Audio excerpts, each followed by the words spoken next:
I would like to introduce to our viewers Go Against the Tide, Mr. Kurtem Hydem, which is specialist in matters of elections, and he's a writer of New American Magazine. You would like to say something about elections to polls, which are very important. So please do that. Well, actually, how about if we start with what the paper trail movement is and how I got started in that. Would that be a good start? Yeah. Okay. I was teaching computer science at a college as an adjunct faculty member back in the 1980s, and I led my students in a study of what was the latest emerging technology in voting equipment, which was a paperless computerized voting machine. And that's when I advocated for a paper trail. I got to speak in Boston at a symposium, and until somebody comes up with a date earlier than August the 14th, 1986 for a public advocacy for a paper trail in the voting equipment, until someone comes up with a date earlier than that, I'm going to claim I'm the original, and it does not look like anyone's going to come forward now with that. So, but the paper trail, how about if I explain what that is? The idea of a paper trail is, people usually call it a voter-verified paper trail, meaning that the voter gets to verify his or her vote on paper in something that can be recounted, because you really can't tell for sure when you just look at a computer screen, because it is relatively easy to have something on the screen but put something else in the database. So that is, and there are also, there are two basic ways to have a paper trail. One is by having what's known as an optical scan ballot, and that is one where the voter marks it on the piece of paper, and the paper is then fed into a computer that is prepared to read it. The other kind is where you can vote with a piece of electronic equipment that produces a paper record of what you voted, so that the voter can also check that to be sure that it's right. And then that can be recounted in case there's any suspicion that anything has gone wrong with the computerized aspect of it. So that would be what a paper trail is. Now, I hope that wasn't too long an explanation. Oh, yes, it would be useful. So, what is the other method to false, to check the elections? Okay, yes, because the paper trail itself is good, but it's not the only thing. And this is something that can be of a concern. First thing is, a paper trail itself is no good unless there is a way to actually do those recounts, and to also make sure that that there are proper controls of the people with those paper ballots that come out of it. But there are many other things as well, such as you need to make sure that no one is modifying the totals, because the totals, if they're on a computer, they can be modified. And the way that this was done in traditional American elections, long before anybody even dreamed of a computer for anything like this, was that the votes had to be counted immediately after the polls closed, and the results had to be proclaimed publicly and written down on a piece of paper and posted at the precinct. And that's also important because there are suspicions sometimes, whether they're well-founded or not. They are still suspicions, but suspicions that, that perhaps someone is adjusting the totals. So, And you have some investigations about the German elections during the Hitler's time. Could you show us some incomes of these investigations? okay, well, yes, I wrote an article for the New American a couple of years ago, and it was called Dictators Dictating Elections. But there's an example of where there was a paper trail, but the other problems were there. Certain things that they did under, and there's even a book out called Voting for Hitler and Stalin, and that's a very good book. I know it's available in German and in English. But one of the things that the Nazis did, of course, was they did intimidation. They intimidated the voters. Another thing that the Nazis did was they controlled what was on the ballot. Oh, yeah. And sometimes they would run ballot questions. One party? Oh, yes, that's another thing, too. Yes, they had one election where in fact, they had one election, this is actually humorous. They had one of their elections, and this is in the magazine article, where all they allowed was just the Nazi candidates. We know. I think that my youth years in communist Poland, there is always one party, and they forced us to go to elections, but there was only one choice. Now, however, the reason why this gets humorous, the Nazi one, is when the Nazis had that election where they had only the one party, would you care to guess what percentage of the votes the Nazis got? Oh, I don't know. They only got about, I think it was 90 or 91%. It's in the magazine article. Because the people deliberately spoiled their ballots. Oh, yeah. And it was in the newspaper in the United States, in the New York Times, when they described that as how could people have made those mistakes on the easiest of ballots. So, as I know, the German journalists in this time have not mentioned about these matters. Yeah, well, now that's one of my favorite jokes. Maybe not a joke, I should perhaps say it differently, but I love to quiz people on this, and I ask, what is the best language to know, to speak, to read, to be fluent in a language? What language is the best language for investigating Nazi vote frauds? I know the answer because we have talked before a little, so maybe you will tell our viewers your answer. In my opinion, English.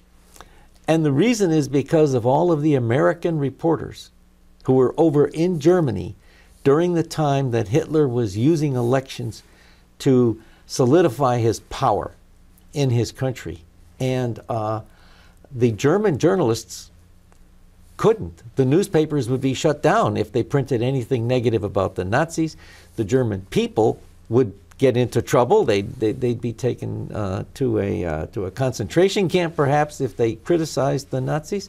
So really, that's the reason why it was the American newspapers that I have found have had some of the best documenting of the Nazi election frauds. In fact, I was just looking at them today. And one I have is from the Dallas Morning News, and it was on the front page of the Dallas Morning News at one of their elections. And on it, right on the front page, one of the paragraphs says, and actually they talk about the election results, and they say, but actually the results were known before the election was held because someone had broken into the Ministry of Propaganda office and had stolen the election results that were before voting. Before the voting, the results were already there. Oh yes, we are joking. That's a very sad thing about this totalitarian governments and tyranny. And as you mentioned about this Hitler times, today's European Union, especially Germany, is very similar in the media market, because when these illegal immigrants which came to Germany make a lot of crimes during the celebration of New Year, I think 2 or 3 years ago, for a few days, none of German newspapers announced about these cases. So I think that we are close to the same kind of terror as in the Nazi times. Well, I hope not. I We hope too. not but we can hope. But one of the things that I would also like to say is that if you want to take a look at your elections, you also have to watch out for the voter registration lists. Do you have voter registration lists in Yes. Poland? So you want to look at your voter registration lists. When people show up to vote, do they sign a document saying that they showed up to vote? Yes. Okay, so those signatures are in their hand. Those are good. When they sign in, do they sign in on a piece of paper or do they sign in on electronic? No, on paper. Okay, and is that what is known as a consecutive sign-in sheet? That is, that as everybody, like if you Yes. sign in, then I will sign in They right will after give yours. you the voting card after you sign on the list your name. Yes. So if I show up right after you, will my name be signed right after yours on that list of people who signed in? No. You have alphabetic one. Alphabetic list. There is alphabetic list. You are going Okay. with an identification card, a passport or something on, and they look for you on the list, and you check it by, Okay, so by you signature. right. So you sign it in there. That is actually not quite as secure as the consecutive sign-in sheet. Oh, please talk more about it. Okay, the Texas had the consecutive sign-in sheet where you had to sign in, and in 1948 we had a Senate election that was stolen, Oh, yeah. and it was, everybody knew it. What has happened is that since then there has actually been a confession. There's been a confession on it. So, but that was in 1948 in Texas, where we had Lyndon Johnson had lost by 113 votes, and he was there at a meeting with Luis Salas, the election judge, and also political bosses, other political people, and Lyndon Johnson gave the order, find the votes. And they had found that in precinct 13 in Jim Wells County, that that the total for the votes for Lyndon Johnson started with a 7. It was 700 and something. So they said, let's change that 7 to a 9. Oh, That will add 200 votes. That will change the 113 vote loss to an 87 vote win. That's when he got the nickname Landslide Lyndon. But it then required 200 more signatures. And because it was on a consecutive type sign-in sheet, people said part of the proof that this was fraud was because the 200 voters all signed in alphabetic order Yeah. and with the same blue pen. Oh. So, and that is why the consecutive sign-in sheet is better, because if someone is going to stuff the ballot box, then that's how that piece of evidence showed up. It still is good that they're signing in and that. Regarding your elections now, is it okay for someone to walk in at the election and just walk in and just take a look and see if things are running okay? No, only some representative of parties can do that.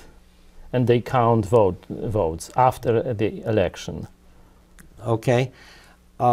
It's good if they can actually get in, but one of the security features of traditional American elections was that it was illegal to forbid the public from coming in. You didn't have to make an application ahead of time. One of the problems with only allowing certain people who have applied to come in is that sometimes you can pick and choose who you want to call your representatives of somebody, and if you're and if you're cheating, you'll make sure to call for a crooked representative. but still, so I was just going to say the best thing is the American elections at one time, and of course we have all different states, but it was, as far as I know, it was universal in every state for at least a while back in the 1800s and the early 1900s. It was absolutely legal for anybody to walk in at any point. The only thing you weren't allowed to look at was to watch the individual voter marking his secret ballot. But they had to count the votes as soon as they closed the polls. They also had to proclaim the results immediately, so that then there'd be, that's how you keep it from being altered fraudulently, is because now you've made it in front of everybody while everybody can watch. So. Thank you for your thoughts about the election. I think it would be useful to our viewers.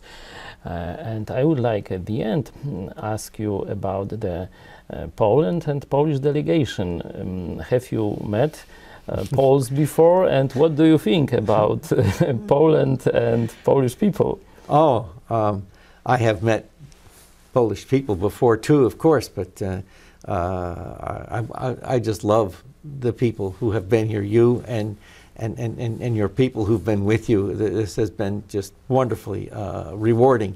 It's been just wonderful to meet you people and talk to you people, and I just love you. Thank you for interview, for being with us. Był z nami pan Kurtem Hydem. Dziękuję wam bardzo i pozdrawiam z Appleton. Do zobaczenia.